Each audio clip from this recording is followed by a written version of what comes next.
Secretary of State.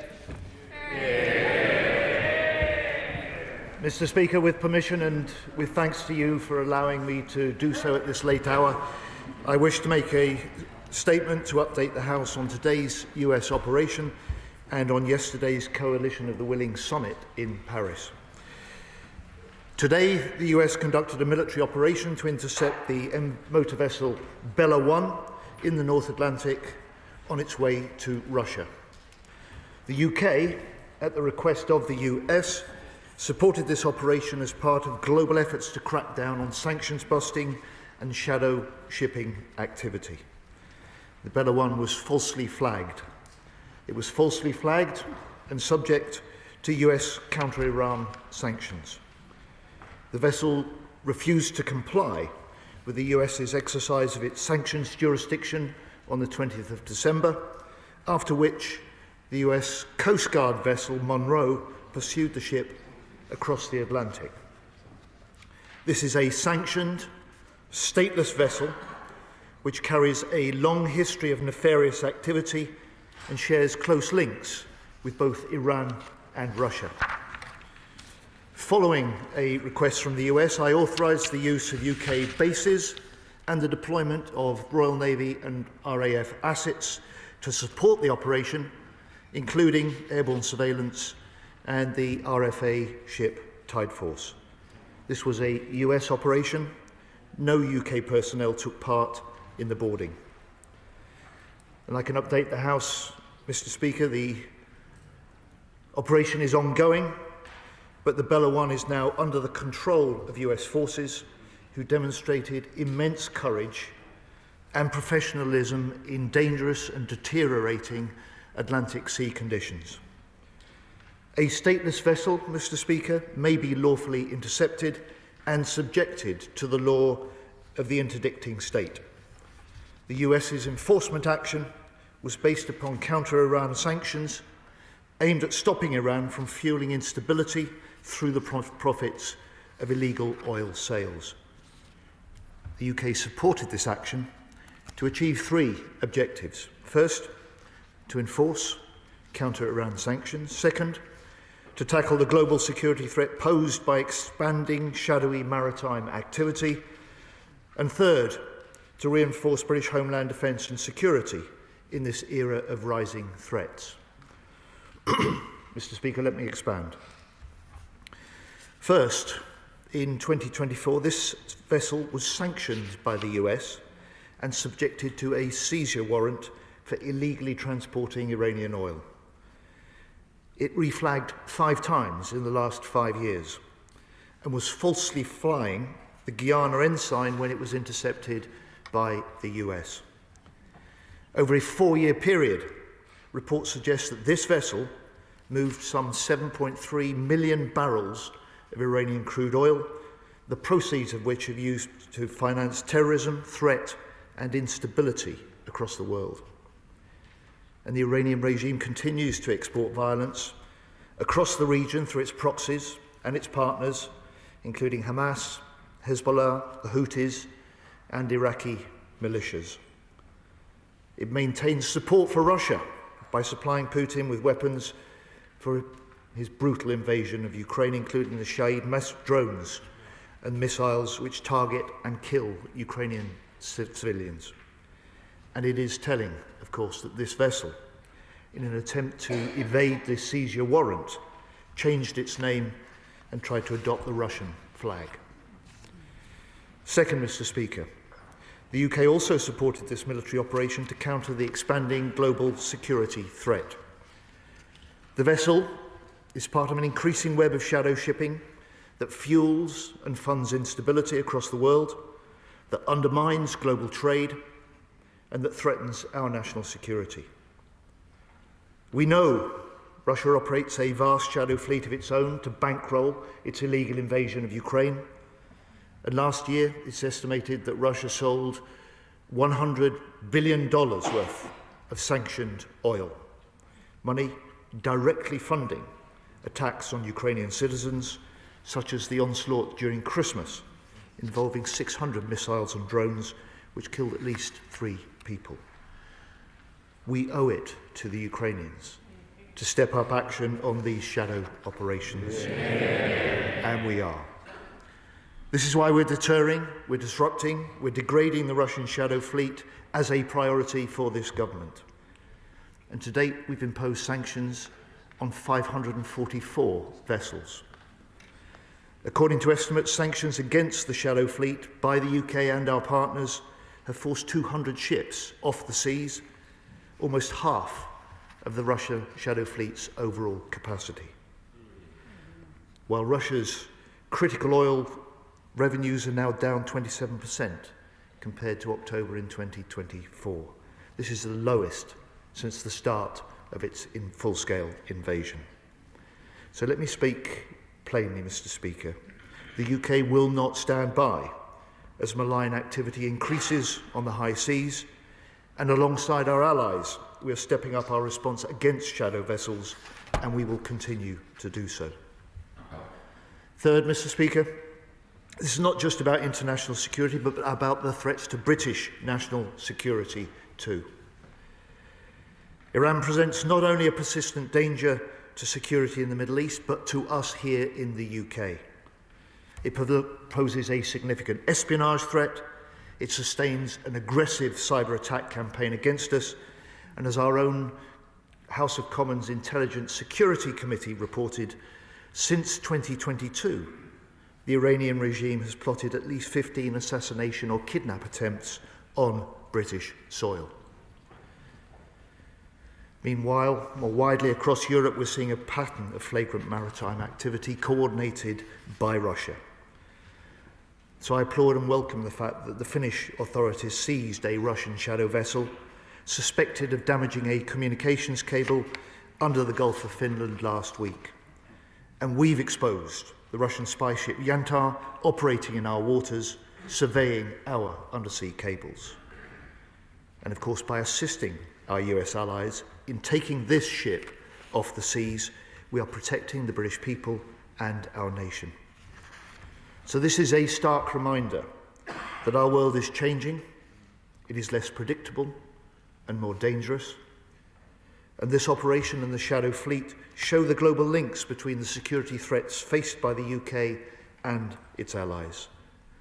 And the Shadow Fleet itself is vital to Putin's ongoing illegal invasion and war in Ukraine, which brings me on to the second topic in this single statement. Because next month, we enter the 5th year of Putin's full-scale invasion of Ukraine. Yet the Ukrainian people still fight with huge courage and defiance, the military and civilian alike. And I'm proud to say that this House remains united for Ukraine, that Britain remains united for Ukraine. Yeah. We know that if Putin prevails, he won't stop at Ukraine. And we know that a secure Europe depends on a strong, sovereign Ukraine. And I'm also proud of the UK's leadership on Ukraine. It started under the last government and stepped up under this government. So now we, the UK, lead the 50-nation-strong Ukraine Defence Contact Group alongside Germany and secured £50 billion worth in military aid pledges last year. And we, with France, lead the Coalition of the Willing, undertaking detailed military planning to help secure peace for the long term when a deal is agreed. And I say to this House, let's make 2026 the year that peace is not only possible, but the year that peace is achieved. And this government is leading that push for peace. This government is building the New Deal for European security. And that's why in Paris yesterday, Mr. Speaker, at what was the largest yet meeting of the Coalition of the Willing, with 39 nations, my right honourable friend, the Prime Minister, alongside President Macron and President Zelensky, signed a declaration of intent. And as the Prime Minister said, the purpose of the Coalition of the Willing is to help deliver a peace that can last and to work with the US to guarantee Ukraine's security for the long term. This work is now more advanced than ever, he said. And yesterday's declaration advances that work significantly. It confirms that the UK and France will take a leading role, first in using military, economic and diplomatic instruments to ensure the conclusion of a peace agreement. Second, in supporting the development of Ukraine's defence capabilities. And third, in commanding a multinational force for Ukraine, which plans to deploy to Ukraine after a ceasefire has been agreed. Mr. Speaker, the MFU plans to deploy units from nations in the coalition of the willing to carry out defence and deterrence operations in the air, on the land and at sea, to conduct training, planning, recovery and regeneration of Ukrainian forces. The UK and France will also create military hubs to support this work across the country and to build protected facilities within Ukraine for weapons and equipment. Mr. Speaker, as the Prime Minister said today, if there were a decision to deploy under this agreement that was signed yesterday, that matter will be brought to the House for debate beforehand and for a vote on that deployment. So yesterday, at this largest meeting of the Coalition of the Willing, we agreed further significant steps, including the signing of a joint declaration. We will also participate in US-led monitoring and verification of any ceasefire. We will support the long-term provision of armaments for Ukraine's defence, and we will continue to work with the US towards security guarantees to deter any further Russian aggression and to support Ukraine in the case of a future armed attack by Russia. In Paris yesterday, the US Special Envoy Witkoff described these commitments, and I quote, as strong as anyone has ever seen. And I will travel very soon to Kyiv to continue these discussions with the Ukrainian political and military leaders. A secure Europe needs a strong Ukraine, but we can only get a peace deal if Putin is ready to make compromises. Over the Christmas period, he showed he is still not ready for peace. Hundreds of drones and missiles fired into Ukraine, Russian attacks continuing on the front line. So in 2026, we will continue with other nations to step up our military support still further. Our mission, both to support the fight today, as well as secure the peace tomorrow. And I say to the House in conclusion, our government will always act in the interests of national security. We're committed to countering the threats posed by our adversaries. We're committed to standing by our closest allies, and we are committed to keeping Britain secure at home and strong abroad. Yeah. Shadow Secretary of State James Cockledge. Yeah. Thank you, Mr. Speaker. And can I begin by thanking the Secretary of State for advance side of his statement and for the briefing he provided to myself and to other parliamentarians on today's operation. As the Leader of the Opposition said earlier, there should always be a statement to Parliament when UK troops are committed abroad, and we hope that the Secretary of State can provide a little more clarity than the Prime Minister was willing to earlier. In recent days, we have seen extraordinary international developments, particularly in relation to Venezuela, but it remains the case that the single most important military action of recent years affecting our nation's security is Putin's illegal and wholly unprovoked invasion of Ukraine. The ensuing war has led to terrible loss of life, and we all want peace. But it must be a lasting one, on acceptable terms to Ukraine and with credible security guarantees so that any post-ceasefire settlement can endure.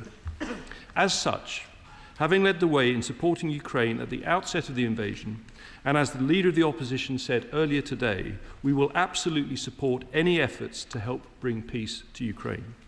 Specifically, it is entirely right to plan for a ceasefire, and just as we brought together an international coalition to provide weapons to Ukraine, we welcome the way the government has worked with international partners to plan how a potential ceasefire will be supported militarily. As to the details of those plans, can the Secretary of State provide further information on the number of personnel involved? Earlier today, the Prime Minister did not give any specific details on troop numbers, yet the Times is currently reporting that the figure will be fewer than 7,500. What more can he tell us? Can he say more about the force composition to be deployed? Specifically, We note British soldiers will be involved in logistics and training, but what proportion, if any, will be actively involved in policing and patrolling of any border or demilitarised zone? And what air and naval assets does he plan to provide as part of the MFU? On rules of engagement, we note from the Joint Declaration of Intent that our service personnel, and I quote, will be granted the use of force to fulfil the mission of the MFU and cooperate in accordance with international law and respect for human rights, as reflected in other international agreements whose participants are the signatories. Can he confirm this means that our soldiers operating in Ukraine will therefore be subject to the ECHR during any deployment? And can he state the exact mission of the MFU? In terms of other countries and their role, Mr. Speaker, the Declaration of Intent refers to, and I quote, other contributing nations, but does not name any countries from outside Ukraine other than Britain and France. So can he list those nations and what their primary contribution will be? On the crucial matter of security guarantees, there appears to be no mention of any such guarantees in the Declaration of Intent. So can he tell us what explicit security guarantees the United States have agreed to, and will they involve US boots on the ground? Of course, this force would only be deployed in the event of a ceasefire being agreed with Russia. So what is his contingency plan in the event that the ceasefire is broken after the MFU has been deployed? And doesn't this point to the most important consideration, that this whole plan is based on the assumption of a genuine ceasefire? And as someone who has personally and passionately backed Ukraine's fight for freedom throughout, I would dearly love to believe that this peace is possible and soon. But I fear that the occupant of the Kremlin is not interested in peace. So does the Secretary of State agree that in parallel to any preparation for the MFU, there must be no let-up whatsoever in the application of maximum economic pressure on Russia, along with all possible continued support to Ukraine? Turning to other developments, we support today's operation by the United States to seize the MV Bellawong tanker in order to enforce sanctions on Iran. We also welcome the UK's enabling role undertaken by Royal Navy and RAF assets, and I agree wholeheartedly with the Secretary of State on the objectives he set out, not least reinforcing our homeland security. I'm pleased to hear the operation has been successful, and on behalf of the opposition, I pay tribute to all personnel involved and join the Secretary of State in recognising the skill and bravery of the US forces who participated. On the wider matter of Iran, Mr. Speaker, can I take this opportunity to express our solidarity with all those who in recent days have had the courage to defy that nation's despotic and repressive regime. Whilst I appreciate the Secretary of State will not speculate on operational planning by us or our allies, can he reassure the House that his department is conducting contingency planning in the event of any further escalation of internal unrest within Iran? On Greenland, finally. We totally support Denmark's sovereignty over that territory. Whilst the United States remains our closest ally, it is surely not in the interest of the US or any of our allies for NATO's shared commitments to be undermined to any degree. So given the Prime Minister did not answer the Leader of the Opposition earlier, can the Secretary of State assure the House that he will be seeking an urgent meeting of all NATO members to provide mutual reassurance on the matter of Denmark's sovereignty over Greenland? Finally, isn't the common thread in all of this that the world is becoming a more dangerous place, and therefore we must rapidly ramp up our own defence spending and rearmament? So can I ask him when he will finally publish the Defence Investment Plan?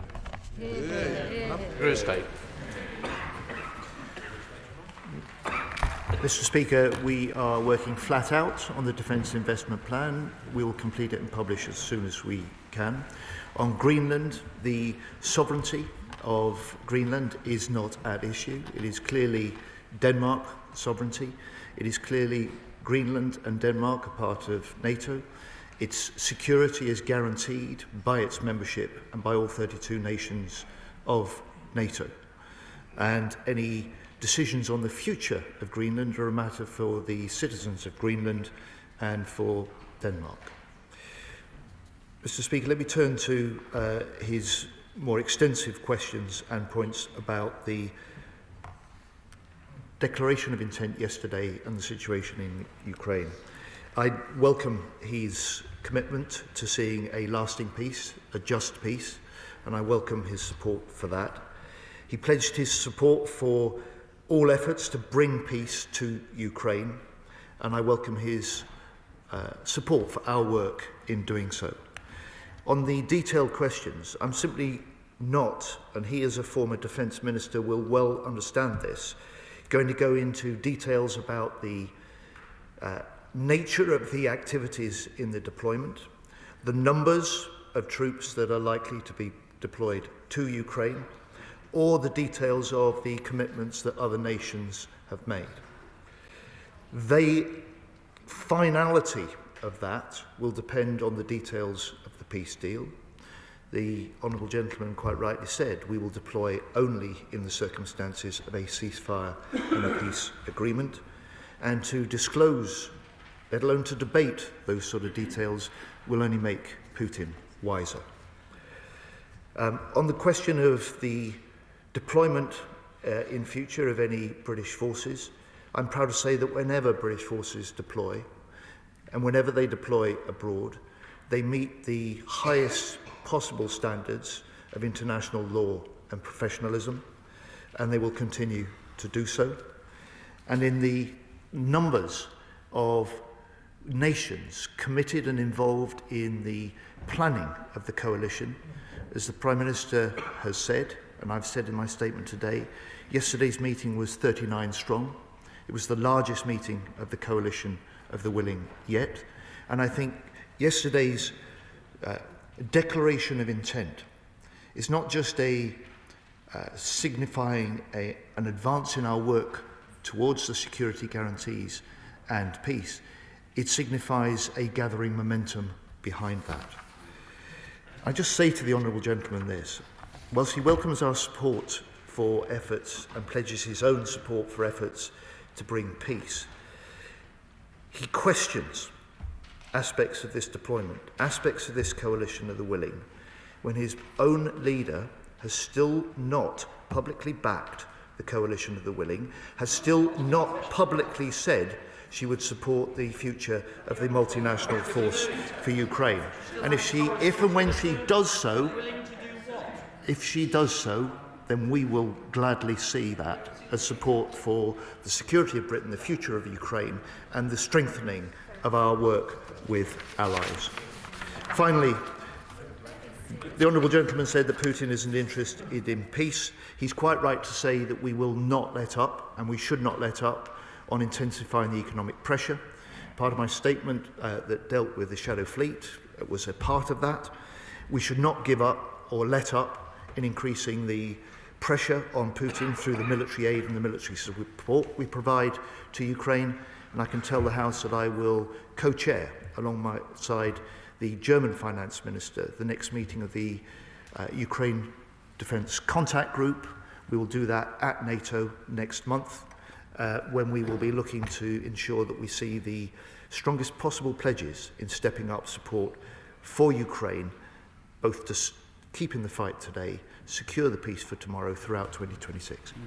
Chair of the Select Committee, Tamanjeet Singh Desi. Thank you very much, Mr. Speaker, and I welcome advance sight of the statement today from the Defence Secretary, and indeed thank the Defence Minister for the operational briefing this morning. And also welcome the Prime Minister's progress with regards to the coalition of the willing. But of course it does nothing to change the reality on the ground as currently faced by our Ukrainian friends, nor the growing threats that we face. And of course we await precise details with respect to numbers rumoured to be approximately 7,500 British troops. So perhaps my right honourable friend can allay my concerns as to how our already overstretched armed forces will be able to meet their existing commitments, especially in Estonia. And Mr. Speaker, today's UK support for our US allies to enforce sanctions in the Atlantic demonstrates the strength and value of alliances. And does my right honourable friend agree that the future of Greenland is for Greenlanders and Denmark to determine, and that any attempts by a NATO ally to seize NATO territory would not be in our collective interest, least not of all America's? Secretary of State. My honourable friend and I welcome his work as chairing the Defence Select Committee, are entirely at one with the Prime Minister. The future of Greenland is a matter for the people of Greenland. It is part of the sovereignty of Denmark, and it is part of the sovereignty of a nation who is a full-scale and valued member of the NATO alliance. I say to my honourable friend, he is right to question, and he will get the chance to question me directly when I look forward to appearing later this month before his committee with his members on the question of the UK deployment and our commitments. This House will have, as the Prime Minister said at Prime Minister's Questions, the opportunity to debate those detailed issues if and when any commitment and decision to deploy troops, to follow up what he made clear, quite rightly, was a political statement, a declaration of intent, significant for advancing our work to secure Ukrainians' future, but nevertheless a political declaration, and this House will have the chance to debate in full the concerns that members have, the consequences that there may be for any future deployment into Ukraine, and the terms on which we will do so. James McCleary, the Liberal Democrat spokesperson. Mr. Speaker, we all hope for peace in Ukraine. Years of brutal conflict caused and perpetuated by Russia have taken a terrible toll. There is much, therefore, to welcome in the announcement that the United Kingdom and France are prepared, alongside partners, to deploy forces to Ukraine after a ceasefire. This is not about escalation, it is about deterrence, reassurance, and making peace durable, rather than temporary.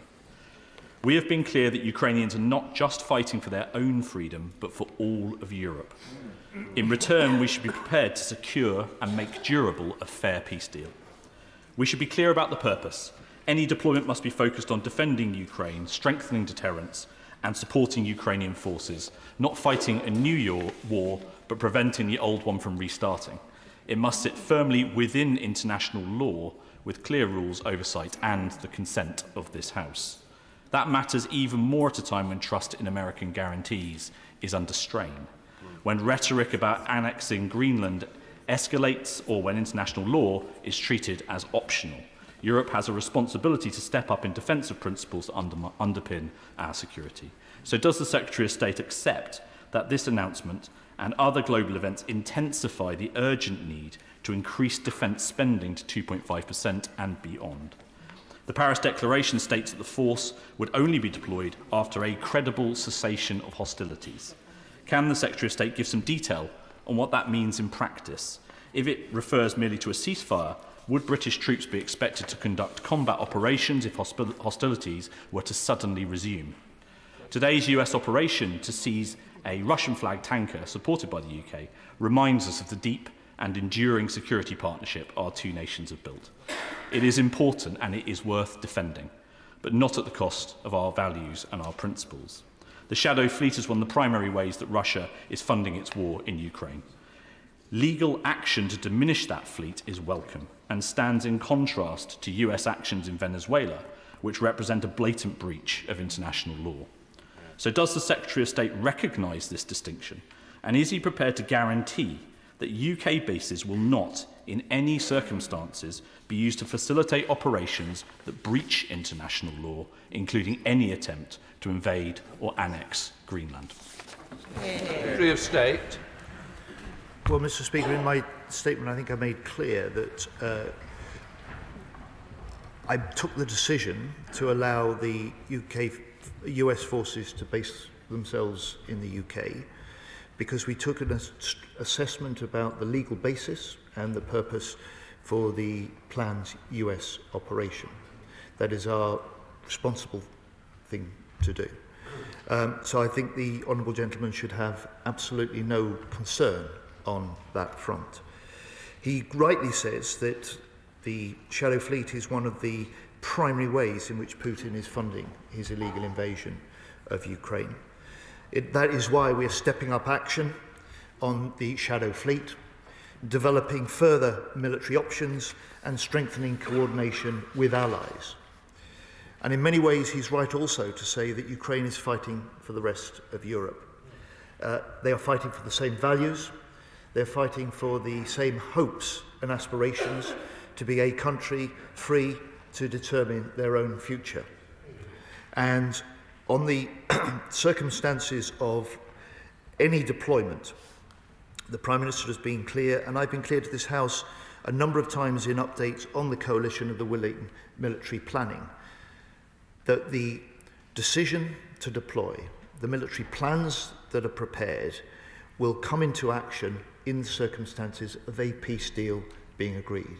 It's one of the reasons I stressed in my statement, Mr. Speaker, that we are working to support the securing of that agreement, as well as then the long-term peace that we all hope will follow. And finally, he urges me to support his argument that the imperative to increase defence funding to 2.5% and beyond, to entirely do that. He would welcome the fact that this is a government that has made a difficult decision to switch funding directly out of overseas aid into defence, to do so because it recognises this new era of threat that we face, an era of hard power, strong alliances and strong diplomacy.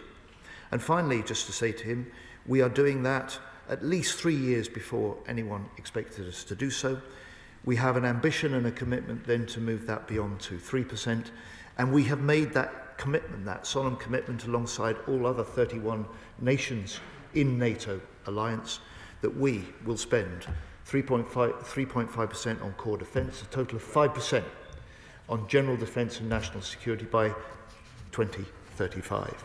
It's a sign of the strength of the NATO alliance, the unity of the NATO alliance, and its ability to help make Britain more secure, as well as stronger abroad. Dame Emily Thornberry, Chair of the Foreign Affairs Select. Thank you very much, Mr. Speaker. Can I begin by thanking the Secretary of State for his statement, congratulating the brave men and women for this successful operation, and paying tribute to the Prime Minister for his clear leadership in the defence of Ukraine. My question is this: is there anything more that we can do to ensure that Vladimir Putin is serious about peace? My right honourable friend is entirely right.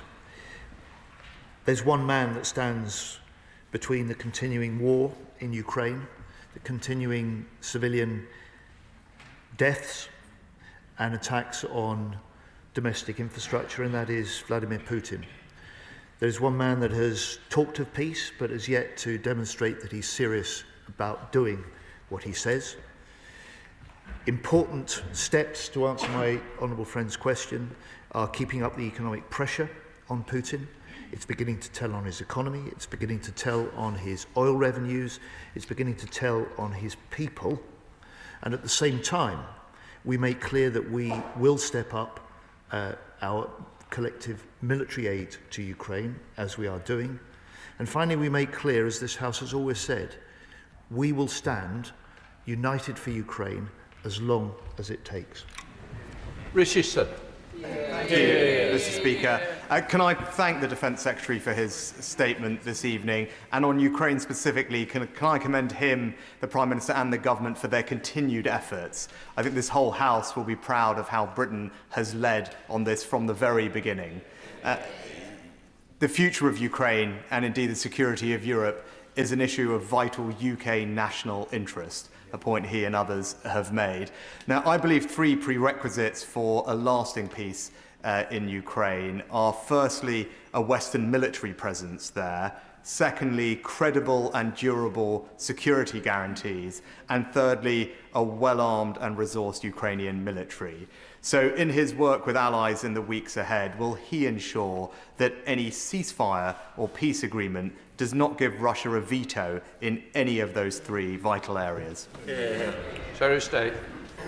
I welcome the right honourable gentleman's echo for my pride in the way that the UK, under his government and stepped up again under this government, has led on Ukraine. My pride also in the way that Britain remains united behind Ukraine. He's right about his three conditions. They are part of ensuring what this House wants to see, which is not just peace, but one that is lasting and secure. And the importance of the discussions and agreements, the importance in particular of the comments from Special Envoy Witkoff yesterday about the US's commitment to security guarantees that sit alongside and match European-led guarantees through the coalition of the willing could not be more important.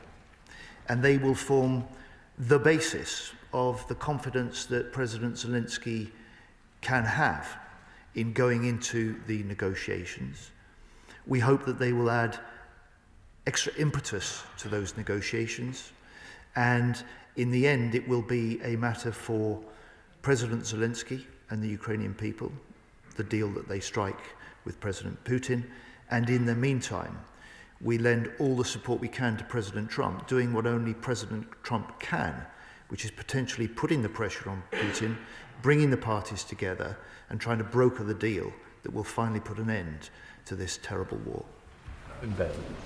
Thank you, Mr. Speaker. I welcome the Secretary of State's statement and the bravery of our service personnel who will have to consequence manage the result of such a military action today. This ship was not only part of an expanding global security threat which was used to fund Ukraine, but it was also used to fund the nefarious activity that occurs here in the UK, the sub-threshold attacks and payments received by reform politicians like Nathan Gill. So we must wake up, because these attacks undermine our sovereignty and our way of life.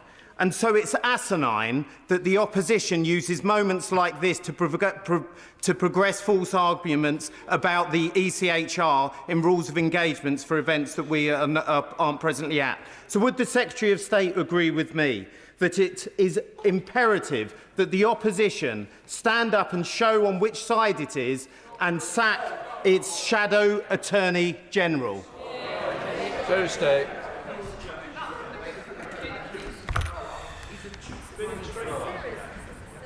Mr. Speaker, my honourable friend speaks with great military insight and authority on the challenges of the deployment, the challenges of the operation that was conducted in some of the most extreme weather and seas that any military force can face. He is also right to point out how this is a bad ship. This was sanctioned by the US in 2024. It changed its flag 5 times in the last 5 years. It turned off its transporter for almost 2 weeks on the 17th of December, so no one could track its whereabouts. And last month, it was sailing with a false flag before heading to Russia. And it's very telling which country then reportedly sent out a warship in order to try and escort it into a Russian port. So no one should be in any doubt the purpose of the US operation or the legal basis for it doing so. In relation to the question about the support for the deployment, the potential multinational force for Ukraine, I think the most serious equivocation has come from the leader of the Reform Party, which, when asked today about that, simply said, forget it. And I just say to the 2 representatives from his party in the chamber today, he did. That is an insult to Ukrainians. It does not do justice to the sentiment of the British people that recognise the fight of the Ukrainian people, that want to see them prevail and want to see, above all, a peace that will last. Lincoln John. Thank you, Mr. Speaker. Can I welcome the Secretary of State's statement here this evening? And I hope it's been heard widely across the world. I hope it's been heard in Moscow, and I hope it's been heard in Washington, and I hope particularly it's been heard in Kyiv and across Ukraine, because I want the people of that country to understand that this House is totally united in support of their aims. And I personally do not wish to see peace at any price. I wish to see Ukraine prevail. And I hope that I speak for the whole House in that respect. But with that context, I would still like to ask, the Leader of the Opposition asked the Prime Minister earlier on today about the numbers which had been committed. And the Prime Minister said, let me be very clear about what was agreed yesterday. Military plans were drawn up some months ago, and I have updated the House in relation to that. There are figures being briefed to the newspapers. I don't know whether those figures are correct. I think that the Secretary of State owes it to the House to brief the House on the numbers that he is considering. I may wish them to be higher. Some other members of the House may wish them to be lower. But I would just like this House to hear what his plans are. Secretary of State. Mr. Speaker, I really welcome the honourable gentleman's response, his question, the way that he speaks for the House, and his urging that this is a statement, and indeed the declaration of intent that was signed in Paris yesterday will be recognised around the world, particularly heard in Kyiv, and I'm sure President Zelensky will ensure that. I will play my part in doing that as I shortly visit the country and will discuss the further work that needs to be done with their military and political leaders. On the question of detailed numbers, yesterday was a political declaration, it was a political statement. The detailed military planning that has been going on for months with the participating, contributing nations in the coalition of the willing means that we are ready if and when a peace deal is signed. The deployment that will follow that will clearly depend on the circumstances and detail of that peace deal. And I am not willing, and I have certainly not been briefing into the media at all, because any discussion of details of numbers, very detailed activities, only makes Putin wiser, only undermines the confidence that the Ukrainians can have in the guarantees that we're developing with them and for them. Baker. Thank you, Mr. Speaker. I welcome this government's commitment to providing security guarantees for Ukraine, which are vital to the defence of Europe and to upholding peace on our continent. But military resolve alone is not enough. Deterrence requires financial guarantees that underpin our security commitments today and in the years ahead. Can I ask the Defence Secretary, will the UK join other nations in seeking to establish a multilateral defence, security and resilience bank so that Britain can protect itself, stand firmly with Ukraine and uphold our responsibility to defend peace in an increasingly dangerous world? Well, my honourable friend is entirely right that part of the long-term commitment that we and other nations have made to Ukraine isn't just about our military support, isn't just about the deployment of a multinational force into Ukraine, it's about the financial support that Ukraine will require for the long term. And we are certainly interested in the proposals that she has been championing. Led by the Treasury, this government has been in discussions with those that are developing proposals like that, and will continue to do so because they potentially have a very significant role in contributing the sort of financial investment that we must see in Ukraine for the long term. Claire Young. Thank you, Mr. Speaker. The UK remains one of the chief facilitators of the export of Russian gas. UK-owned or insured vessels have enabled the export of £45 billion worth of Russian gas since the start of the war. Will the Secretary of State finally agree to ban the provision of all UK maritime services for the transport and insurance of Russian gas exports? Secretary of State. Mr. Speaker, where there are grounds for us as a nation and a government, particularly where we can do so alongside close allies, we have done so. We've done so against individuals, we've done so against organisations, we've done so against vessels, and we have sanctioned 544 ships that are part of the Russian Shadow Fleet operation. Wherever there are grounds to do more, we will look at that, but I won't get into speculation or hypotheticals about future potential moves that we might make with economic sanctions. Joanna Baxter. Thank you, Mr. Speaker. I welcome the Secretary of State's statement and pay tribute to his leadership and that of the Foreign Secretary and the Prime Minister on this issue. And I welcome the statement of the Coalition of the Willing on their commitments to deter further Russian aggression. I'd like to ask, do those commitments extend to preventing the further forced deportation and militarisation of Ukrainian children? And if, as has been widely reported, we are 90% of the way towards a peace agreement, does that mean that Putin has agreed to hand back the more than 20,000 Ukrainian children that he has stolen from that country? Secretary of State. Mr. Speaker, my honourable friend speaks with great passion and emotion about this. One of the most, I've had the privilege of visiting Ukraine a number of times, and one of the most moving things I've done on any of my visits was when I was there jointly with the former Shadow Foreign Secretary. We met some of those children that had been abducted by and kidnapped by the Russians and rescued and brought back to Ukraine. The impact on them and their families was deeply moving, and she's totally right to say this must be, and it is, I know it's in there in the Ukrainian mind, at the forefront of ensuring that this practice is prevented and that the return of all Ukrainian children that have been kidnapped by Russia are returned in the very earliest stages of any peace negotiations. Stuart Anderson.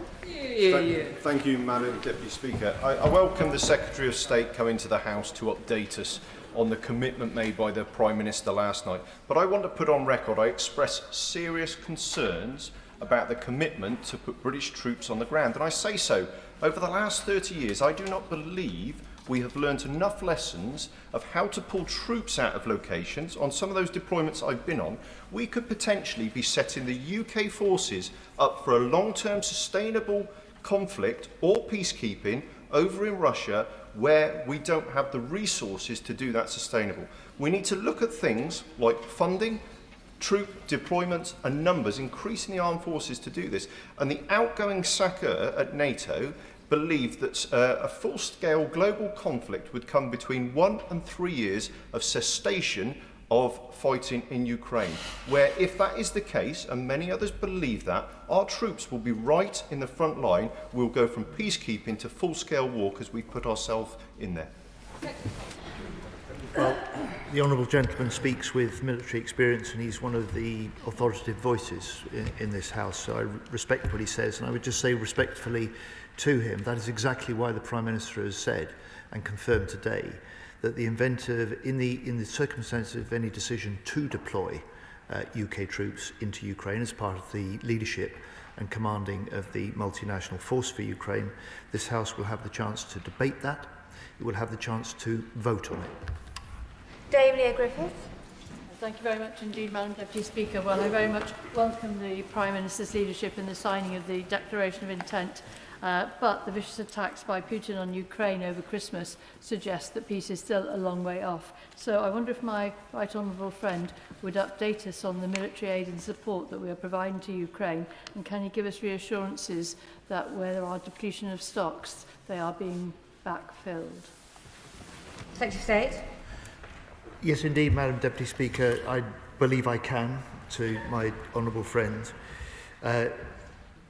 This is a government proud of the fact that this year we have provided the highest ever level of spending on military aid directly to support Ukraine. Proud of the fact also that we are capable and are doing the delivery of some of the most important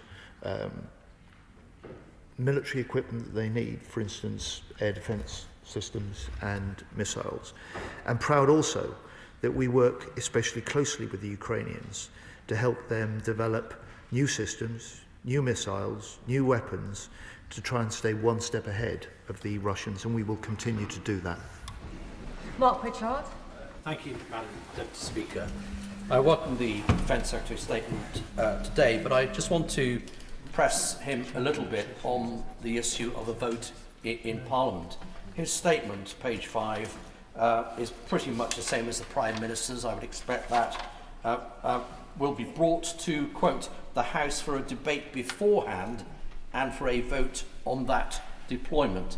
That is not the same as having a vote before the deployment. Now, there are very good strategic and military reasons for not making it very public before an immediate or surprise or secret deployment before it becomes public. But this is a public planned deployment as set out in the Paris Agreement. Couldn't become more public than that. So would he commit to a vote in this House before the deployment, not a debate in the House only? He will know in 2013, he was in the House, I think he came in 97, Prime Minister, now the Lord Cameron of somewhere in Oxfordshire, Chipping Norton, beautiful Oxfordshire, Chipping Norton, there was a vote, and that vote was lost by 13 votes. As a result, the UK did not deploy RAF support of the Americans into Syria. So it's right that the government gets the balance right. I support what the government is doing, although we have to see the detail, but would he commit to a vote before deployment, not just a debate? State. I have to admit, I'm struggling to follow the concern that the Honourable Gentleman expresses. I quoted in my statement, I'm quite happy to repeat it here, the words of the Prime Minister today in this House when he said, I would put that matter to the House for a debate beforehand and a vote on that deployment. I think that is pretty clear and couldn't be clearer. Kevin McKenna. Thank you, Madam Deputy Speaker, and I'd like to thank the Secretary of State for his statement, and I'd really like to commend our incredible servicemen and women who've defended our interests here. I'm increasingly worried, as are many members of this House, about the shadow fleets and the way that they're operating in the world, and particularly with 2 international ports in my constituency. I'd like my honourable friend to tell me and reassure my constituents how the workers, the sailors and the companies operating out of Sheerness docks and out of Ridham docks are going to be protected at the sea in the future by the United Kingdom. My honourable friend pays rightly the tribute to the professionalism of our UK forces. They played an important supporting role to back up what was essentially and entirely a US operation today. But it is a demonstration of the professionalism. It's also a demonstration of the fact that we, with the United States, work together as the closest possible defence and security allies, something that this government is committed to continue to do, and our troops and our forces are proud to do so. Smith. Speaker, the Secretary of State knows my support for the government's persistence over Ukraine, and I therefore welcome his statement today. We've spoken endlessly throughout this process. I am, however, deeply worried about deploying British troops into what is basically a First World War, as it were. It's with over 2 million dead or wounded as a result of the conflict. It puts it on a wholly different scale from anything we've been doing in the last 10 or 20 years. Afghanistan and the others are very small by comparison with what we're discussing. So I have a certain amount of cynicism, but I will support the government to pursue that. But I worry desperately that we get this out of proportion, that are we peacekeepers or are we going to enforce the peace? These are big questions to be asked before full support can be surely given. But there's one thing I think the government can do, and very simply it's this. He talked about Iran and the shadow fleet and the support they've given to Russia and the brutality they have, and I absolutely agree with that. So I have a simple question for the government. Will they now prescribe the IRGC, who are at the heart of everything that is bad, deceitful and despicable from Iran, will they now prescribe, the British government prescribe, the IRGC full stop? State. The honourable gentleman returns to a subject that's been raised, debated in this House before. He was a member of the previous government. He'll know that in advance of any decisions, they're never disclosed or confirmed by government ministers in advance. On the concerns that he expresses, first of all, I welcome his support for the government's decision and participation and leadership of the Coalition of the Willing, and for the declaration of intent signed yesterday. The three things. First, there will be no deployment unless there is a peace agreement. Any deployment of a multinational force for Ukraine will be only deployed into Ukraine after a peace deal. Secondly, the role of that force is primarily reassurance, the regeneration of the Ukrainian forces, and deterrence of any future Russian aggression. We would do that alongside similar commitments and security guarantees being negotiated with the United States. And finally, the role of any British forces is to ensure that Ukraine, as I've argued to this House before, is its own best deterrence, is its own best defence against future Russian aggression, which is why the primary focus of the multinational force for Ukraine will be to regenerate the strength of the Ukrainian forces, and we're ready to do that alongside them for the long term. Just for colleagues to plan, I intend to take everybody, but this depends on the length of questions, because we could be here for quite some time. So please, can questions be short and the answers be just as short as well? Turquoise Crichton, please. Thank you, Madam Deputy Speaker, and can I thank the Secretary of State for his statement and pay tribute to the role of the Royal Navy and RAF personnel in taking out this rogue tanker flying under the flag of a rogue nation. The Bella 1 was taken just a few hundred miles out into the Atlantic, which is too close for comfort if you come from the Western Isles. And I understand Stornoway and Benbecula Airport hosted USAF aircraft, Poseidon maritime patrol aircraft out of Stornoway and 2 V-22 Ospreys out of Benbecula. Can the Minister give us more details on the role of Scottish airports in this operation? And does he agree with me that, yes, we have a front line in the Donbass, but the front line for us against Russia is our backyard, the wild North Atlantic? Secretary of State. Madam Deputy Speaker, thank you for your encouragement for short questions and short answers.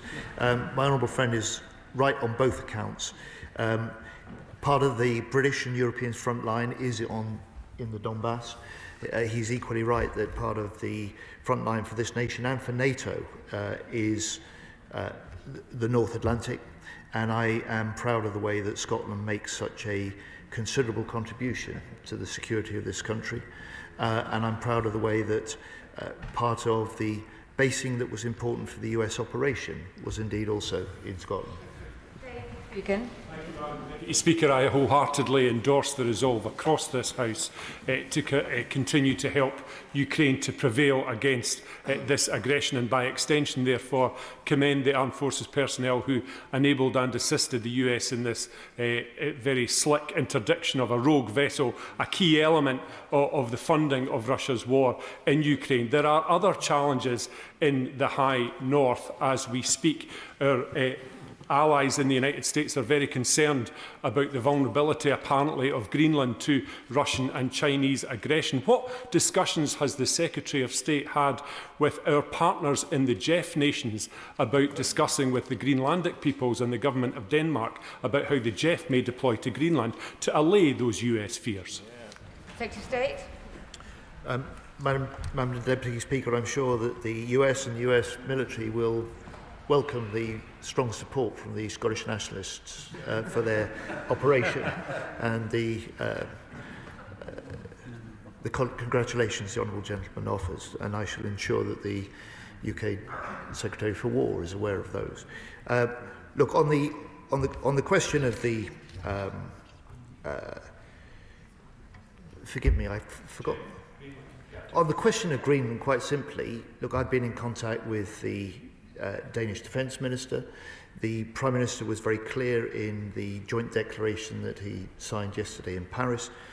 Greenland is part of Denmark. The sovereignty is not at stake. It's defended by being part of NATO.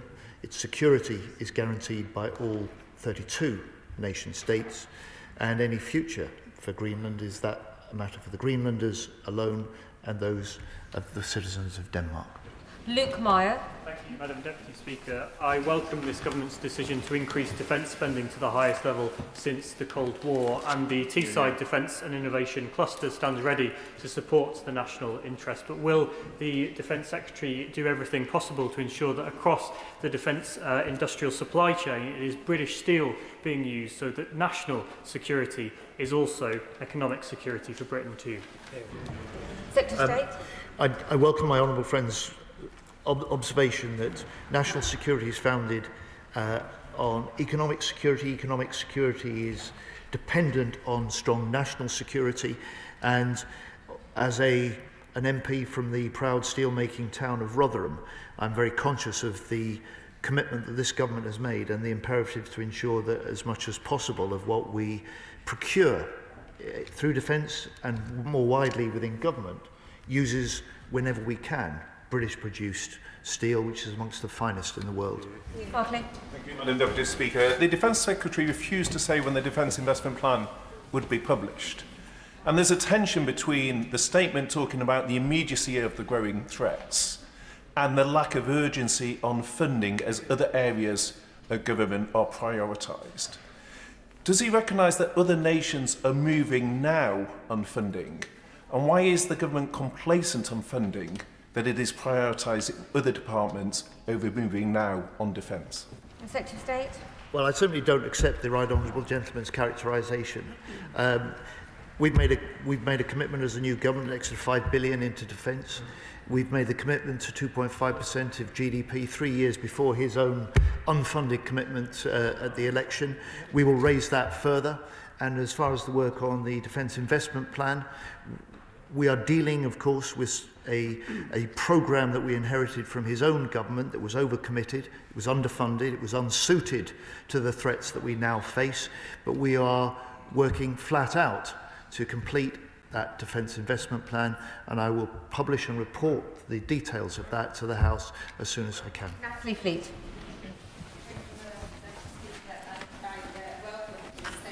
Defence Secretary.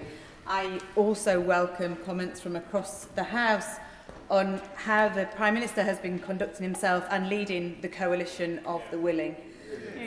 At this time, we need consensus across British politics on how we support Ukraine.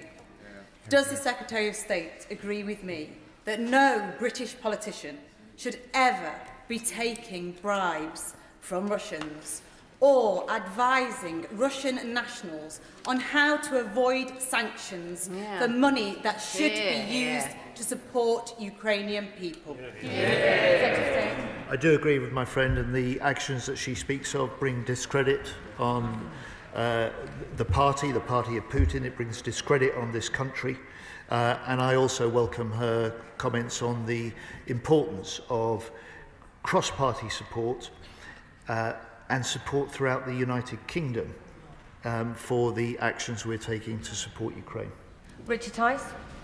Thank you, Madam Deputy Speaker, and can I thank the Secretary of State for his statement. We congratulate all those involved in taking and boarding the rogue ship in the Atlantic, and I'd also like to congratulate the Prime Minister and the government in securing from the US the strongest security guarantees, the strongest commitments. That is clearly good news. The leadership of the coalition of the willing, many will be questioning why 37 of the 39 countries have not committed to put boots on the ground. And can I just correct gently the Secretary of State? What the Honourable Member for Clacton said about putting boots and kit into Ukraine is to ensure that we can do that on a long-term, durable basis. The government needs to increase its defence spending earlier and faster than currently planned. Secretary of State. Well, I'm sure everyone in the House would like to hear from the leader himself. If he'd like to participate in a session in the House of Commons chamber rather than the press conferences, and perhaps let's hear from himself.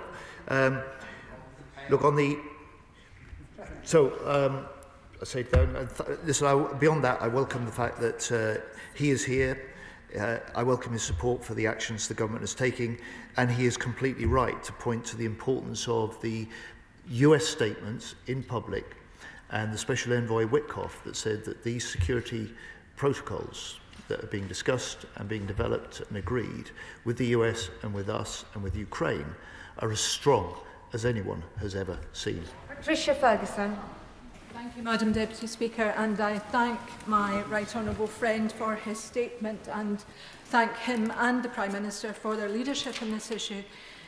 I wonder, he referred in his statement, quite rightly, to the actions of the Finns last week in intercepting a rogue ship that was cutting or suspected of cutting cables. He also mentioned the operation of the Yantar, which has been spying in our cables. So, given the activity of the Russians in the High North, does he agree with me that the deal with BAE Systems and Norway isn't just important because of the frigates that will be built, but it's also important because it's a sign of the cooperation that our two countries have, that we have as NATO allies, and that extends across the High North, with the exclusion, of course, of Russia? Secretary of State. My honourable friend is entirely right, and I know she is very proud of the constituents who are part of the workforce that will build these frigates.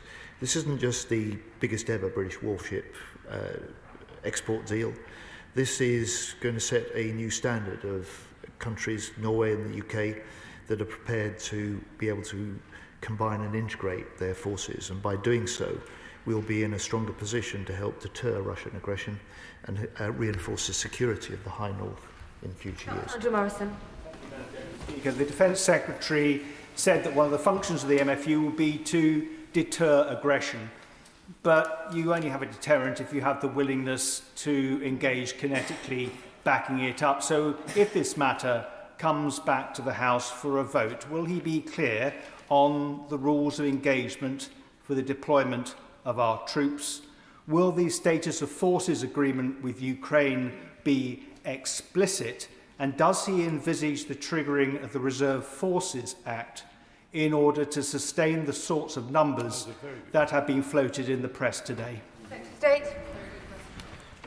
Well, the honourable gentleman is entirely right. The rules of engagement will be a critical part of the security guarantees, and the sort of points he raises today will be, I'm certain, at the heart of any debate if we reach the point at which we have a peace deal and at which we are making a decision to deploy the multinational force. Absana Begum. Thank you, Madam Deputy Speaker. We do not want an endless war in Ukraine, and the people of Ukraine, and indeed here in the UK, need to see steps towards peace in the world, not more chaos, division and war. Could the Defence Secretary confirm whether, if the United States were to seek to seize ships taking, for example, oil to Cuba, where the US has unilateral sanctions in place against, would this government aid it? Secretary of State. Well, I think my honourable friend wouldn't expect me to be able to be prepared to answer sort of hypothetical questions. What I can say to her, that if the US, as our closest defence and security ally, asks for UK assistance, we will always be willing to respond. We will ensure that any support that we do offer, whether that is support or whether that is a combined operation, will be legally, have a strong legal basis, as indeed this one today that has been mounted so effectively and early indications successfully has been. Richard Ford. Thank you, Madam Deputy Speaker. The Secretary of State said in relation to Ukraine, we will continue to work with the United States towards security guarantees. I regret that President Trump has continued to undermine NATO this afternoon, writing, I doubt NATO would be there for us if we really needed them. That flies in the face of the experience of 9/11, post 9/11, when Brits and Danes fought with Americans in Afghanistan. How would the announcements from Paris yesterday differ if there was no prospect of a US backstop? Well, with respect to the honourable gentleman, things have sort of moved beyond that point. Jared Kushner yesterday confirmed the readiness for the US to provide a backstop. And Special Envoy Witkoff said that the President, and I quote him, strongly stands behind the security protocols that are being agreed. So I would say to the Honourable Gentleman, catch up, number one, but secondly, he is right, of course, that the only time that Article 5 has been triggered was when NATO responded to the US's request following 9/11. We were proud to be part of that, and we're now proud to be a leading part of a 32-nation strong NATO. Thank you, Madam Deputy Speaker. I welcome the decisive leadership of the Defence Secretary and the Prime Minister in support of Ukraine. When the Foreign Affairs Committee have met with the Ukrainian government, they have highlighted the necessity of a strong sanctions regime, which is joined up internationally. And the actions taken today show that. A sanctions regime with teeth that's joined up to stop those loopholes which Putin uses to keep funding his illegal war. So I welcome the action taken today, and can the Secretary of State assure the House that the government will continue to increase the stranglehold of sanctions and action to freeze and seize the assets, and what will be done with those assets to enable that they can be used to rebuild Ukraine both now and in the future when peace comes? I can indeed give my honourable friend the reassurance that we will do everything we can to step up the economic pressure on Russia alongside other allies, that we will step up our activity and pressure and action in relation to the Shadow Fleet, and at the same time we will step up with allies the military aid that we provide to Ukraine so that Ukrainians can be in no doubt. We as a country, alongside others, will stand with them for as long as it takes, both in the fight and in the peace. Alex Shelbrook. Thank you, Madam Deputy Speaker. Madam Deputy Speaker, in 1995, thousands of innocent men and boys were taken from a UN protectorate in Srebrenica and murdered. The main reason that happened was because the UN troops were unable to fire upon the Bosnian Serbs as they came along. So may I just push the Secretary of State further about the rules of engagement. The rules of engagement must not say do not fire until fired upon, otherwise there is no deterrent. And I know that this has got to be worked out, but I may ask him to take that into serious consideration when these rules of engagement are being put together. Secretary of State. Madam Deputy Speaker, we will indeed, to reinforce the Honourable Gentleman's point, the purpose of the proposed and planned multinational force is to deter Russia. The rules of engagement will be entirely consistent and important in supporting that. Dr. Stevenson there. Deputy Speaker, we clearly face the most dangerous times in almost a century in this country, indeed across our continent. And our safety and our security since 1945 was guaranteed by being part of the most powerful military alliance in the history of humankind and sacrosanct borders in Europe. The times are clearly changing. So can the Defence Secretary assure me and assure this House that we fulfil the aims of the SDR in full, fully fund it to protect both ourselves and our continent? Secretary of State. My honourable friend is right, the times are changing. He is also right that the role of NATO, which has been outstanding in protecting us and preserving the peace for more than 7 decades, is critical to that. And this is an alliance which isn't just the most successful defensive military alliance in history. It is one that is stronger now, is larger now, is more united now, and we're proud to play a leading role within that alliance. Dr. Ellie Childs. Thank you, Madam Deputy Speaker. Given that the Americans are clearly perfectly capable of seizing the ship by themselves, I wonder why it is that they were so keen to involve the UK. In a week in which Trump has ridden roughshod over international law on Monday and threatened a NATO ally on Tuesday, why is it on Wednesday that the UK was so keen to hang on the military coattails of Trump when it doesn't have the courage to call out and condemn his breaking of international law earlier in the week? And if the UK is so very committed to enforcing sanctions, given the concerns in the OFSI report published last year about the extremely high likelihood of UK financial services companies being complicit in supporting breaches of sanctions, can he, hand on heart, assure the House that the UK has done everything in its power to prevent that complicity of the UK financial services sector? Secretary of State. Look, Madam Deputy Speaker, if there is sound evidence of sanctions breaking, we will look at that and we will act. But I'd just say to the Honourable Lady, that in response to the question she started with, quite simply, the US asked for our UK military support because they wanted and they needed our UK military support to conduct this operation. And the legal basis for us doing so was sound. The purpose for this action and operation was strong, and we were proud to support that action, which is part of bearing down on these sanction-busting shadow fleet operations. Emily Darlington. Thank you, Madam Deputy Speaker. I'd like to thank the Secretary of State and the Prime Minister for their leadership on defending Ukraine, not just in the wartime, but also in the peacetime. And that will really reassure the many Ukrainian families who've sought refuge in Milton Keynes and across the UK. But I'd like to ask his advice. It's clear that Russia are not just challenging Ukraine, but they are challenging the UK. They are creating incursions into our airspace and into our water.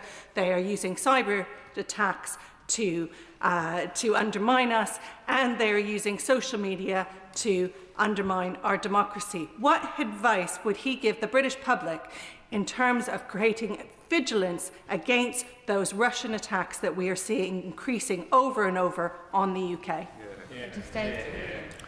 My honourable friend is right.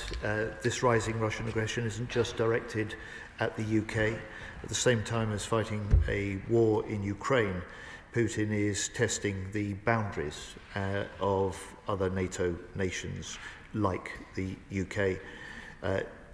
The simple response is to say to people, we are in a new era of threat. This demands a new era for defence. It demands a stronger NATO, and that's exactly what we're working to deliver. Thank you, Madam Deputy Speaker. I welcome the action today and commend our armed forces on their action. Much of the discussion has focused on troops in the event of peace. I'd like to take us one step further. The Right Honourable Gentleman said that yesterday the UK agreed that we will participate in US-led monitoring and verification of any ceasefire. Can the Right Honourable Gentleman please clarify whether this means physical monitoring or remote intelligence? And what if the terms of a ceasefire are unacceptable to Ukraine and to the UK? Does the agreement signed yesterday, which it says we will do so, does it require us to accept and police and monitor any ceasefire, or will we be able to withdraw if those terms were not acceptable to neither us nor our allies Ukraine? Secretary of State. I understand why the Honourable Lady is very expert in these things, is asking these questions. She's getting rather ahead of the stage of either the peace negotiations or the detail of the technicalities of any potential ceasefire monitoring. The commitment was a political commitment that we would play a role. It is likely to be led by the US in the context of a peace deal. And the important aspect of this is that what the Prime Minister was part of signing and helping to agree and announce yesterday significantly advances that work towards not just securing and putting in place security guarantees, but by doing so, it significantly advances the work towards that peace. Paul Wall. Thank you, Madam Deputy Speaker. The people of Rochdale are extremely proud of our long-standing Ukrainian community, which is made up of both those who fled Soviet terror in the 20th century and those who sought refuge from Putin's crimes in the 21st century. Does he agree that the one thing that Putin fears most is Western unity? Yeah. And he fears most unity and cross-party consensus in houses like this one in democracies across the West? And does he agree, therefore, that if Reform MPs vote against deployment of our brave British troops in Ukraine, that would be the biggest gift to Putin since Nathan Gill took that bribe from the Russians? I do indeed agree with my honourable friend. He speaks warmly and rightly of the strength of pride that Rochdale has in their Ukrainian community. He's right to point out that Putin's purpose is to divide NATO, to weaken NATO, and to set nations against each other, and to set people within nations against each other. And we in this House should all determine that we will not let that happen. Thank you, Madam Deputy Speaker. Can I thank the Secretary of State for his update? He's a serious and experienced politician. I have no doubt that he always acts in the national interest. What concerns me is the gap between the coherence of NATO and their approach and the approach that he set out that we will take if a peace agreement can be found in Ukraine, and the determination that we are seen to have to meet the new level of threat that exists from Russia and elsewhere in the world with respect to the commitment on defence spending. I respect that he asserts that the government is committed to 3% between 2029 and 2034, but with the greatest respect, there is a great difference in the timeframes of that 5-year window. In previous generations, this country has had to make sacrifices to defend this country. I think he needs to think about whether we should be making that case now so that we can be ready for what may be ahead of us. State. So the Right Honourable Gentleman was, of course, a distinguished government and Treasury Minister in his time. He'll recognise that the commitment that we've made and the plans that we got now is the biggest increase in defence spending since the end of the Cold War. He'll recognise that also what we're doing is building a new deal for European security. It's an important part of NATO, but it goes beyond NATO, and we'll continue to do that. Go in the Seizure. Thank you, Madam Deputy Speaker, and I want to thank the Secretary of State for his statement. Madam Deputy Speaker, the unity of this House in opposing those states who would do us harm is a key foundation of our strong national security framework. But does the Secretary of State therefore agree that when a senior leader in reform accepts Russian bribes and when the Shadow Attorney General is actively working to undermine a key policy in support of Ukraine, this does damage public perception of the unity of purpose of this House and in doing so impacts our national security? State. It does damage the unity of this House. It damages the unity of purpose, and it also damages the status of Britain when we have a party leader that also says the politician and leader he most admires is Vladimir Putin. Lisa Roberts. Many of our constituents will be anxious about UK involvement in US operations given Trump's vocal drive for American imperialism. And of course, my party is unequivocal that any action taken by the UK military must respect international law. That includes today's events and all others. But this is my question.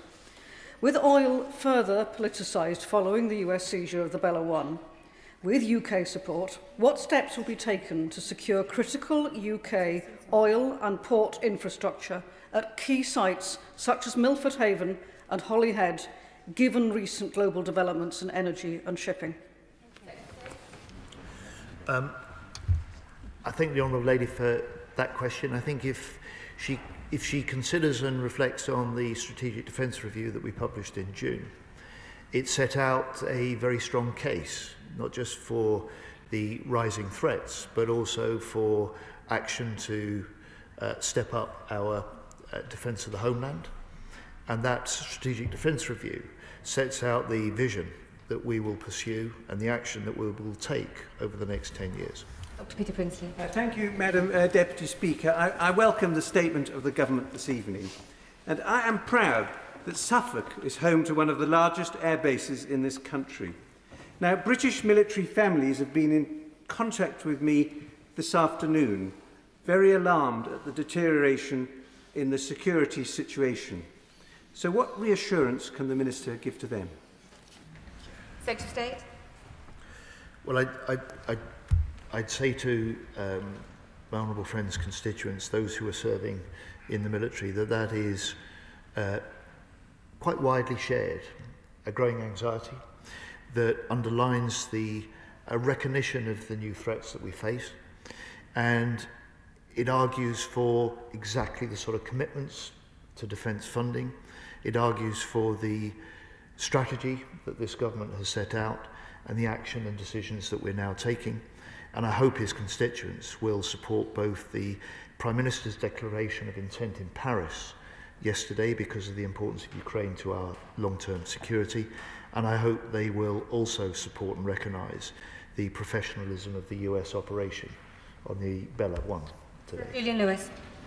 Does the government accept that if you will the ends, you must will the means?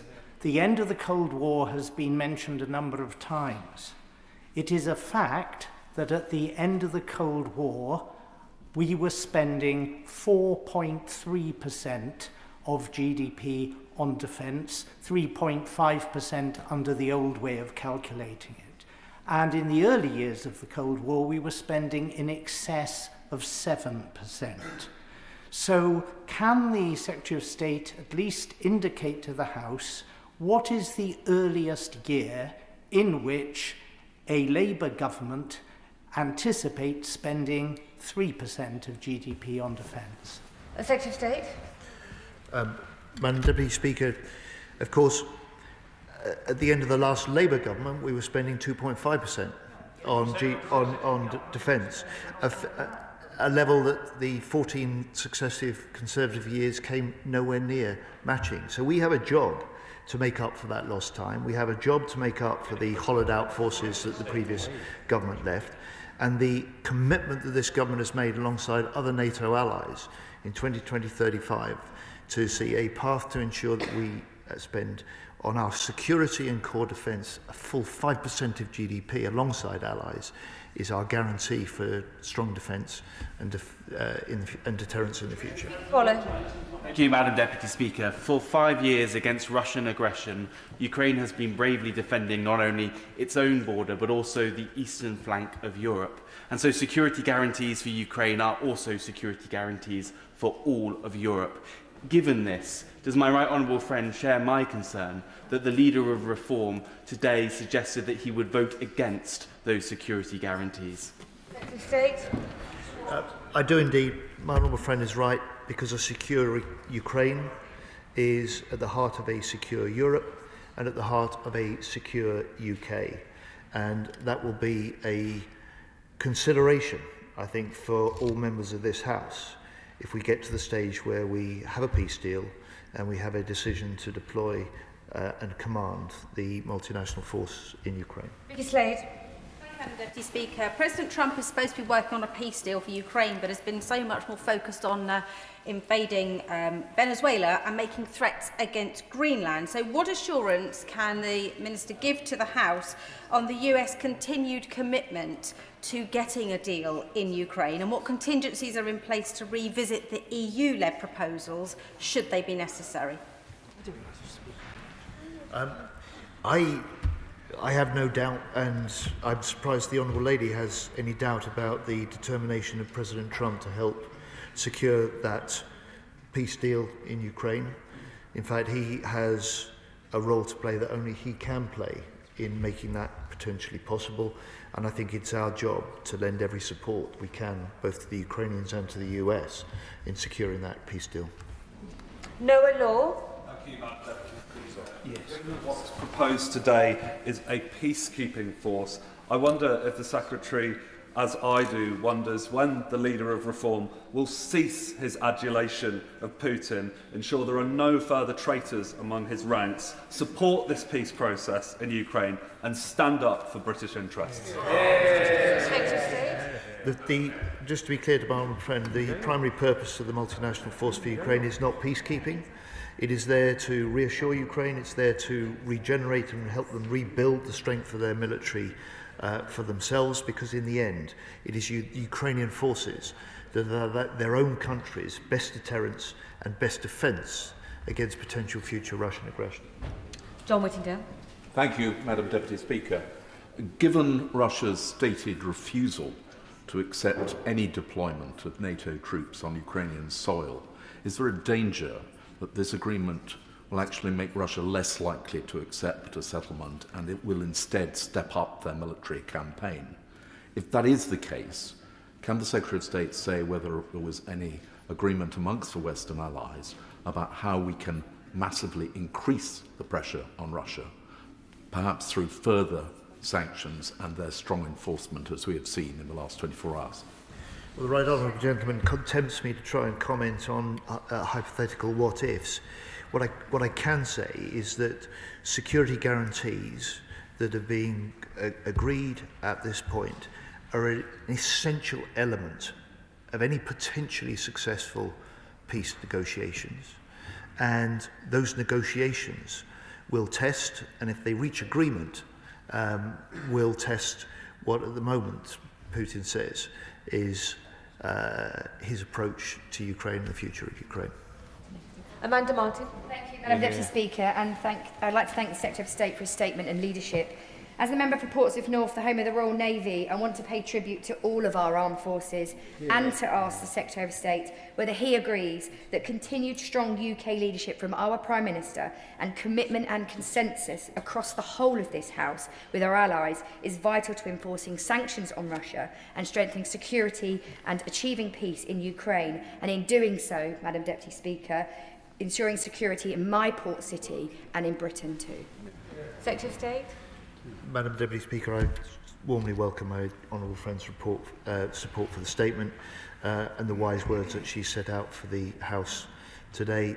She speaks with great authority and great strength for her home town and her city, and I think the House will have welcomed the words she's got. Ben Obsjetti. Thank you, Madam Deputy Speaker. I'd just like to start by recognising the US service personnel from my constituency who played a part in the coordination of the interdiction operation to seize the MV Bella 1 via the Joint Intelligence Analytics Centre Europe at RAF Molesworth, which is part of the US European Command. But turning to the coalition of the willing, and I'm slightly worried that this might be a moot point. The presence of boots on the ground in Ukraine was a red line for Putin, and I worry that this potentially might be a stick that he beats us with in order to push back on any peace deal. But workshopping this idea, clearly with a force of 7,500 that's being reported in the press currently, we can't realistically maintain a deterrence force posture, which would explain the commitment to military hubs, and I would appreciate clarification as to what exactly they are. But it underlines the paucity of our A2AD options. So with Ajax off games for the foreseeable, maybe years, and no viable recce strike capability, what assessment has he made of the urgency to bring forward the next iteration of Project Asgard from Q2 to Q1, given its urgent requirement as a force multiplier on the eastern flank defensive line? Secretary of State. The honourable gentleman is quite right to point to the importance of Project Asgard. It is breaking new ground. It's demonstrating new technologies, new military techniques. It is Britain at the forefront of creative military innovation and technology, and we're determined to accelerate it. On the wider question of the peace negotiations and red lines, look, the nature of any negotiations is always that declared initial positions get tested, and if a successful process of peace negotiations is secured, then we want to be ready, and we are ensuring that we are ready to play a role in securing that peace for the long term through the multinational force for Ukraine. Mike Reader. Madam Deputy Speaker, does the Secretary of State agree with me that in Northamptonshire, despite Reform UK banning the showing of support for Ukraine in my county, that my constituents and those across the whole of the UK should be proud of the extraordinary skill of our British men and women who are involved in this operation? Secretary of State. I share my honourable friend's dismay at the decision of his Reform-led council. I just say to him, I am proud that our Ministry of Defence building flies the Ukrainian flag. Dr. Ben Spencer. Thank you, Madam Deputy Speaker. He's explained that he doesn't want to be drawn on the questions by the Shadow Secretary of State of Defence and others on troop numbers and the exact nature of the forces that's being conceptualised to be put together. But I do think it's more than reasonable for members on this House to ask to make sure the correct and right amount of resources financially being put in. So can I ask, based on the decision made yesterday, has that changed his assumptions and plans regarding investment, procurement and spending over the next year? Secretary of State. The political declaration that the Prime Minister signed with President Zelensky and President Macron will sit alongside and is developed from the detailed work on the military planning for the coalition of the willing and the deployment of the multinational force for Ukraine. And it is an important part of the contribution that the UK will make in the future to the security of the UK and the security of Europe. Ballinger. Thank you, Madam Deputy Speaker. like the member for Boston and Skegness, I am very concerned that the leader of Reform UK has gone on television today to reject sending British troops to Ukraine to help secure a sustainable peace. That is exactly what he said. And so does the Secretary of State agree with me that he should be ashamed because we owe the Ukrainian people who fought so hard to secure democracy in Europe, and it shows for real how close the leader of Reform is to Putin's priorities above the priorities of the UK. Order. We don't need chuntering from the backbenches, and I can determine if the House has or has not been misled. Secretary of State. I welcome my honourable friend's observations. I think this is a test of the leader of Reform. Are the interests that he declares closer to those of President Putin or closer to those of the British people? Dr. Danny Chambers. Thank you, Madam Deputy Speaker, and I thank the Secretary of State for his statement this evening. And it was really reaffirming to see the whole House express their unwavering support for Ukraine, and we hope our Ukrainian friends take heart from this. We have discussed this evening the heartbreaking situation of over 20,000 Ukrainian children being abducted by Russia. For this act alone, is it the government's position that President Putin should be hauled in front of the International Criminal Court? Secretary of State. Our first focus at this point, I have to say to the honourable gentleman, is to ensure that we give maximum support and step that up alongside allies to keep the Ukraine in the fight, and that we are ready from day one, if there's a peace deal, to play our part in helping lead efforts to secure that peace for the long term. And that peace must involve the full return of all those abducted children. Involve also the pursuit of justice. Jonathan Davis. Madam Deputy Speaker, I welcome the Secretary of State's statement and the generosity of his answers at this late hour, but I want to express my sincere gratitude to the British forces, men and women, who have helped seize this tanker, part of the Russian shadow fleet being used to fuel Putin's illegal war in Ukraine. And I also want to thank this Labour government for its record investment in our defence. Concerning the Russian shadow fleet specifically, can he tell me that no stone is being left unturned to protect our critical undersea infrastructure, which is a regular threat from the Russian shadow fleet, and if it was terminally interrupted, that would cause absolute chaos here in the UK? Secretary of State. My honourable friend is gently chiding me for overlong answers, and I take that point. He's entirely right about how critical to our way of life, the operation of our economy, and the way that we live is dependent on undersea infrastructure. It's why we're stepping up our vigilance, our surveillance, and our defence of that. Ian Sollum. Thank you, Madam Deputy Speaker. The Secretary of State will know that the NATO Secretary General said in September that we must prevent spreading NATO forces too thinly. I wonder if he could provide some reassurance to the House on the implications of this potential deployment for the Joint Expeditionary Force and our leadership of that in Estonia. Secretary of State. I hope the reassurance that the honourable gentleman asks can be provided by the fact that Seizure has been at the heart of the discussions and developments and close to the military planning for the deployment of the multinational force for Ukraine, and an important figure in the discussions of security guarantees. Dr. Scott Arthur. Thank you, Madam Deputy Speaker, and I do want to thank the Secretary of State and the Prime Minister for the leadership they've been shown both at home and internationally on this issue.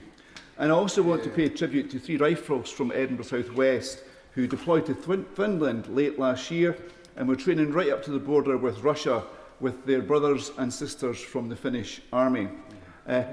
Westminster might feel cold in some places today. It was -28 when they were in Finland. Absolutely incredible. I don't doubt, though, that the same troops now are thinking about what the statement today means for them. And I know from past deployments that their families will also be thinking about what it means for them. So can the Secretary of State commit to any plan that comes to this House for a vote also includes consideration of support for families?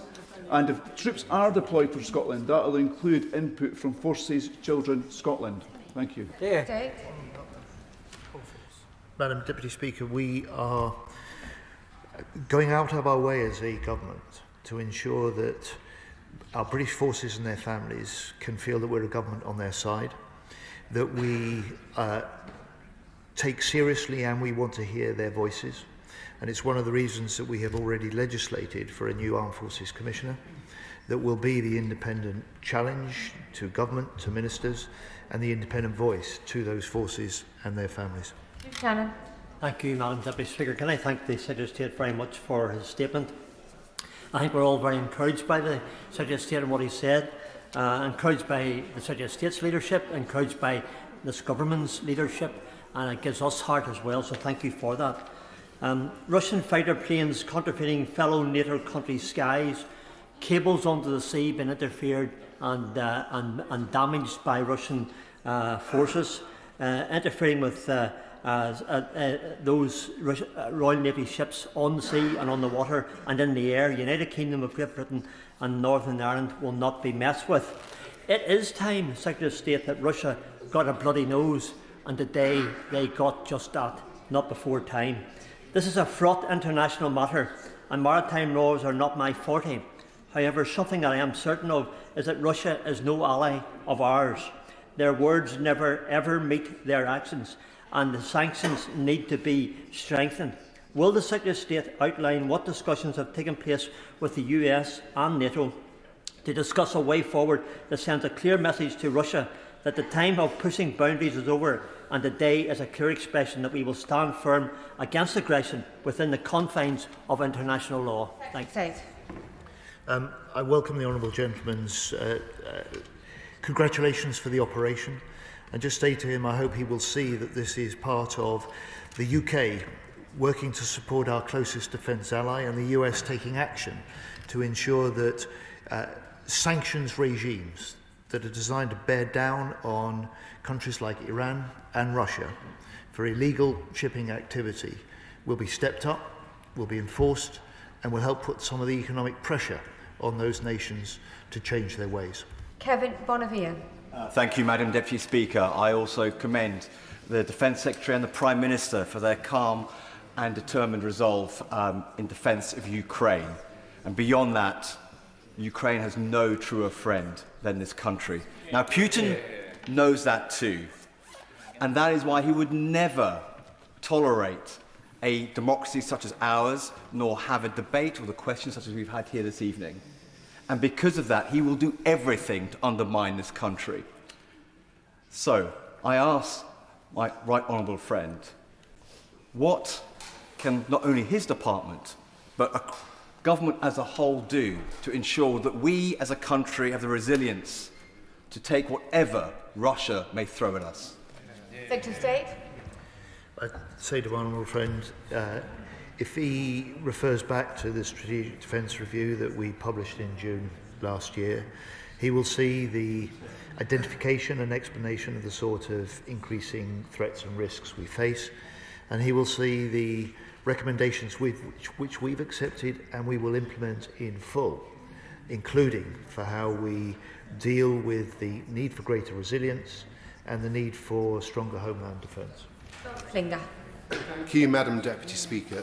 Does my right honourable friend agree that, in addition to the strong diplomatic and military leadership that he set out in his statement, it is wherever possible the unity of this House, and indeed unity in the country at large, that really counts in sending a very clear and strong message to our friends and foe alike that this country believes in the international rules-based system, international law, standing up to bullies and valuing our alliances? I do indeed, Madam Deputy Speaker. My honourable friend is right.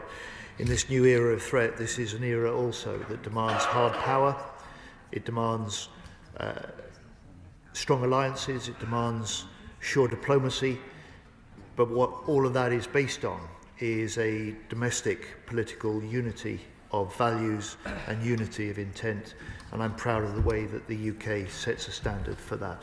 Final question, Mark Seward. Thank you very much, Madam Deputy Speaker. I welcome the statement this evening, and I would just say to those, primarily outside this chamber, that any deployment of British forces in Ukraine is not going to be a tripwire to a wider conflict.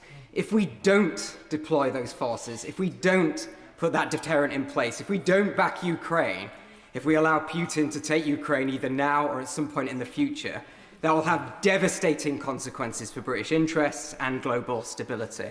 But with British interests in mind, and fully appreciating the answer he's given previously on troop numbers, I understand his reasoning for not wanting to share those, can the Defence Secretary reassure this House that this country has the soldiers, the resources, the equipment to ensure that we can provide an effective deterrent in Ukraine without compromising and undermining the other commitments we've made to allies across the world? Secretary of State.